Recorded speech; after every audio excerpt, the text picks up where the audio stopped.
Welcome to the Women's Football Show here on PLZ Soccer's YouTube channel. I'm Kerry Pollock, Alison McConnell joins me, and our special guest this week is Heart striker Kathleen McGovern. Before we get to you, Kathleen, let's have a look at the results from the weekend.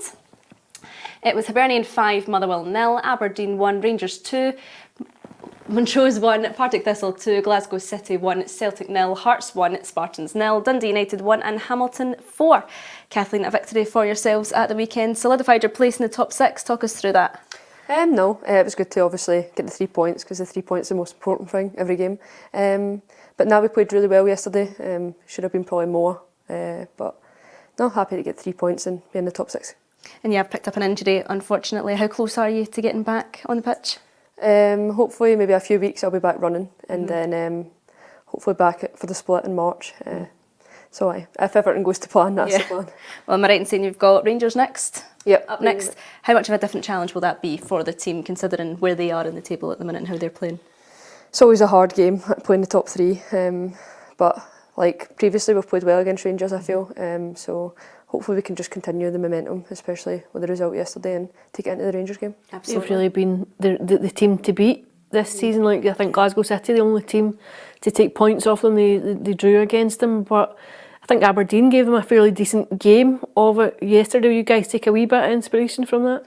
Yeah, like, as I say, like, we've actually played well against Rangers, I feel, in the past, and the games against Celtic and Glasgow City, we've already took points from them this season, so Rangers is the one that we actually want to take points with, so hopefully we can do that, and we'll see, like, obviously, in the next game. I think there's a mental aspect getting into a game like that that's important, that you're not overawed or you don't feel intimidated by a team that's sitting at the top of the league and no one's beaten.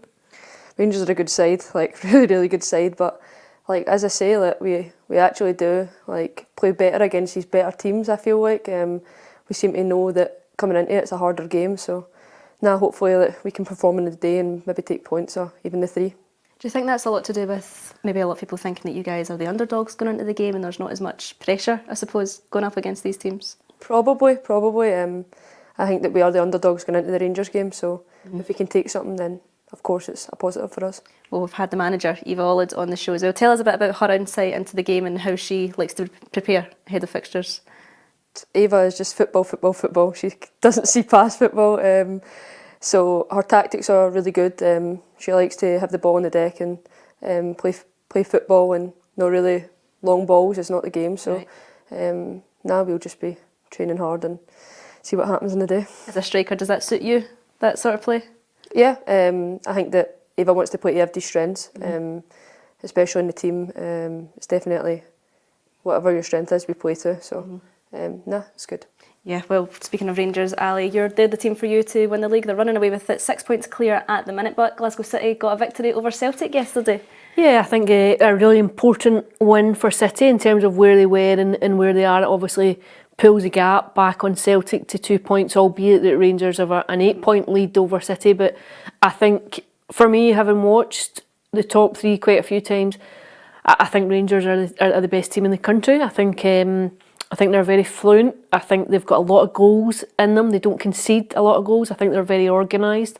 I'm a huge fan of Jo Potters. I think she's come in and just implemented a very clear philosophy, a really clear style of play. I think they're a very sleek team to watch. I'm interested in how City now fare for the next half of the season and going into the split, because I think what you've seen since maybe just before Christmas and then in the games subsequently, they just seem to be building a bit of momentum. There just seems to be a bit of belief. I think Fiona Brown's a fantastic signing, scored after 15 seconds yesterday, but a really experienced player, an international quality player.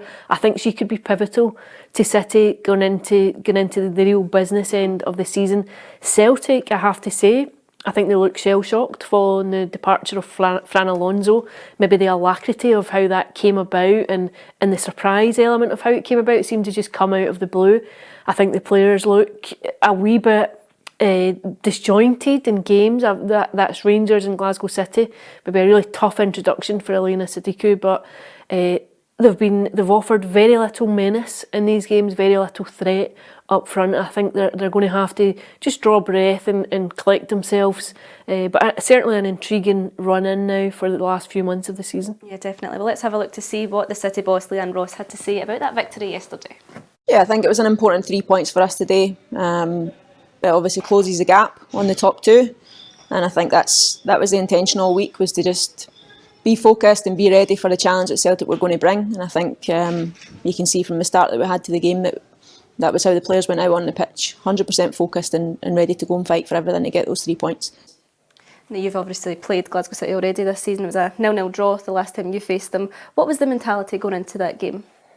I think just the same as every game, to be honest. But in the first half, we really put City under a lot of pressure. I felt like then the second half, we kind of became a low block and the pressure came on to us. Probably City should have had a goal, I think. But the mentality of the team is like we were together in the game, and like to come out with a point was obviously really good for us.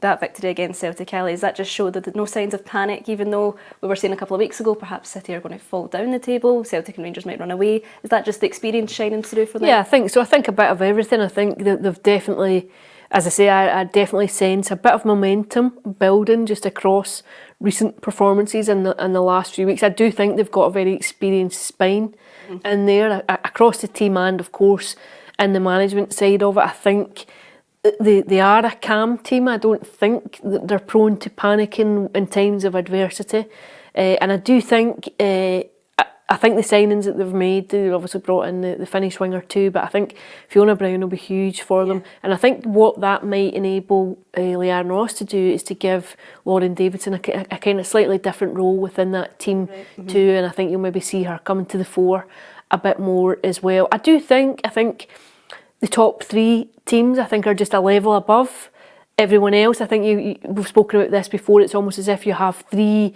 leagues within one league. I think that top three definitely are just a bit above everyone else, but they're not invincible. I think teams can take points off them. Hearts took points off City, drawn with Celtic just before Christmas too. But I think it will be intriguing to see just how the run-in goes. My money would be on Rangers. If you'd ask me now, I think Rangers will claim the title. I think City and Celtic will be vying it out for that second place in the European spot that comes with it. Yeah, well, let's just have a quick look at the table then, see how things are shaping up. We've got Rangers at the top, 6 points clear. You're right, Ali, it is Celtic City up there with them. Then we've got Hibernian, Hearts, Partick Thistle, Aberdeen in the centre. And then as we go down, Motherwell, Dundee United, Montrose Spartans and Hamilton Accies. A result for Hamilton at the weekend as well, Ali. Yeah. First win of the season. They've been waiting a while for that one, and 4-1 too. I saw it had gone to 2-1 and I was thinking, oh, they're maybe going to wobble now, and then they obviously got it over the line, so I'm sure Robert will be delighted. Delighted with that one. Yeah, and I think it just gives them a wee bit of hope too. I think that's them now just 3 points off of Spartans, maybe being able to catch them.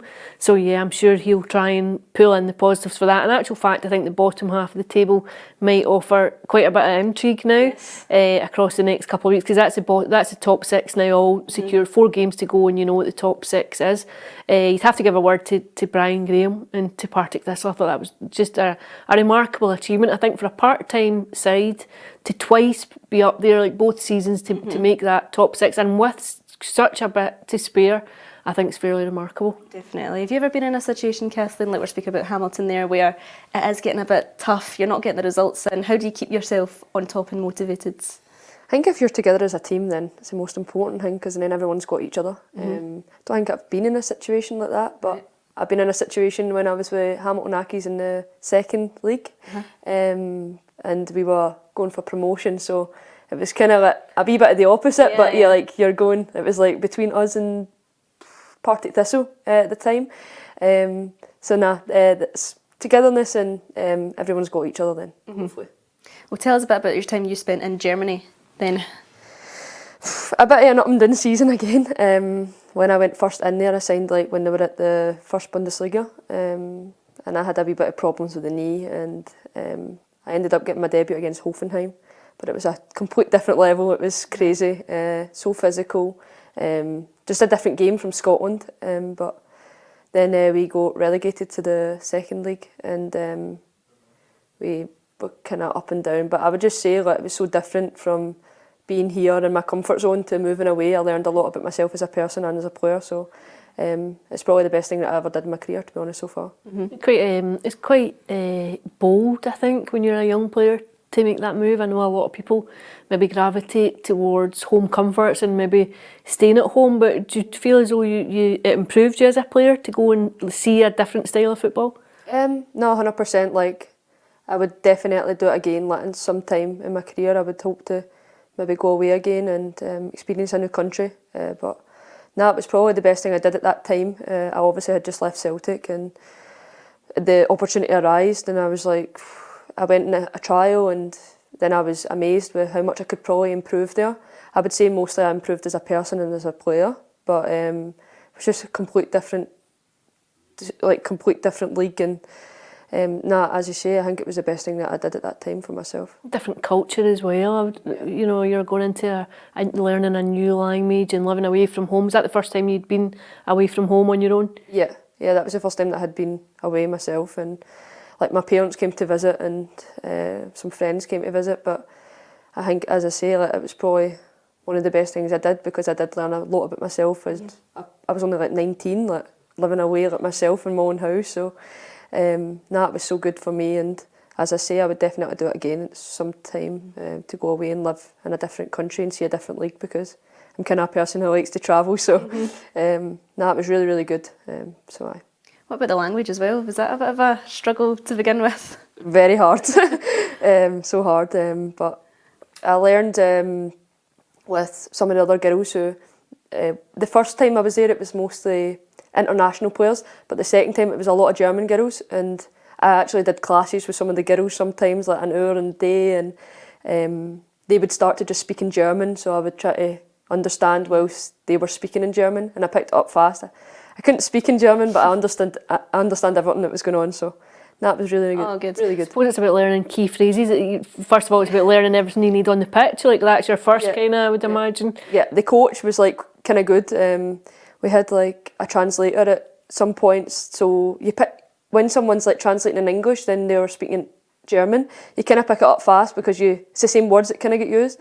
And then sometimes when I was at home, I was watching like Netflix with like German and English subtitles and picking it up fast. But it's good to say that I can sit in a German conversation and understand what's going on. So yeah, absolutely, definitely. You spoke about the physicality being a bit different. What else was there that you found was different to how you played here?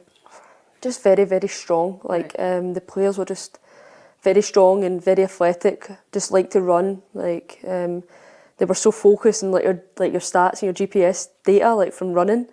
That if you didn't run this amount, then you would have to do extra running. It was stuff like that. It was crazy.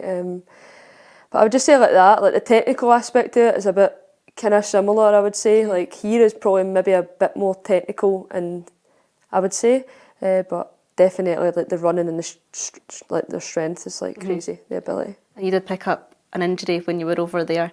How was their facilities in dealing with that? Was it more advanced than what we have here? I would say in terms of like scans and stuff like that, it was really fast. You would have it by the next day.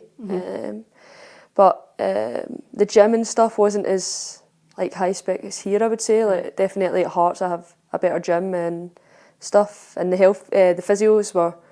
physios over there, you weren't getting that one-to-one treatment, I didn't feel, but definitely here I have that now, being injured. So it's like pros and cons both. You can get a scan fast, but the physio aspect wasn't as good, I wouldn't say. And obviously your contract for Hearts is till the summer. Have you got any plans looking ahead? What preferences, what you would rather do? Nah.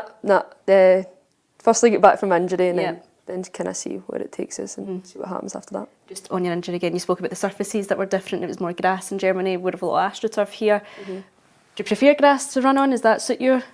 Yeah, I think grass is better in the women's game. It would be better in terms of ACL injuries or ankle injuries. It's a lot softer in the joint, so I think it's something that could probably be improved on here, but it's one of the things because you don't have enough money to do it. So. Old story. Well, you were saying you were hoping to be back for March for going into the split in the last few months of the seasons, but do you have a figure in mind of how many goals you'd like to finish the season with? No, I don't really have it because I feel like I put too much pressure on myself when I do give myself like a set goal. I've did that before. So, just mostly come back and help the team as much as possible and kind of try and get my match fitness back up to where it should be and then see where it kind of takes me from there, and hopefully I can contribute to the team until the end of the season. Because obviously we were called up to Scotland under 23 squad as well this season too. I would imagine the next step for you is to have your eyes on getting into Pedro Martinez Losa's squad. Firstly, keep myself fit is my main aim right now, and obviously being pulled to the 23s was a great achievement. I really liked my time when I was away. I learned a lot as well, and now hopefully I can keep being called into the A squads to start with, and then maybe who knows, maybe I'm knocking on the door at the A squad, but that's not it's my ambition, but right now at this time it's get myself fit and try and contribute to Hearts. Yeah, excellent. Well, just before we finish then, Kathleen, we're asking all our guest players that come on, did you have any inspirations growing up, any idols that you looked up to? Probably Henrik Larsson. Henrik Larsson. Big Celtic fan. Popular idol on this couch, isn't he? And I attend a lot of the Celtic games, yeah. so Henrik Larsson would probably He was be the one. nice. Well, was it hard then when you left Celtic and your time there came to an end? Was it quite, there's an emotional aspect then that goes with it? Definitely. I was there like 13 years since I was like a baby, so I didn't know any different from Celtic, so to leave Celtic and then obviously go abroad was a big difference for me. But now I have a lot of respect for Celtic because I spent a lot of my time in my career there so far there, so it was a very, very hard decision. Very hard. Did you find yourself at a crossroads? Is there a point where you think, I don't know if football's an option for me, I don't know if I want to stay in football, or do I go back to education, or did you have those thoughts yourself? I think when I left Celtic, then obviously I went in the trial and I was kind of confident, so it was fine. But I would say since being injured now, I've had maybe the thoughts were just so young and so many injuries maybe in the last year, and I would probably say that I've had the thoughts now more than anything. But like as soon as a couple of weeks and then you're fine back in the gym and working hard again, and I'm in the gym every day, so hopefully it'll pay off when I come back. If it wasn't football, what would you have done? Maybe a PE teacher.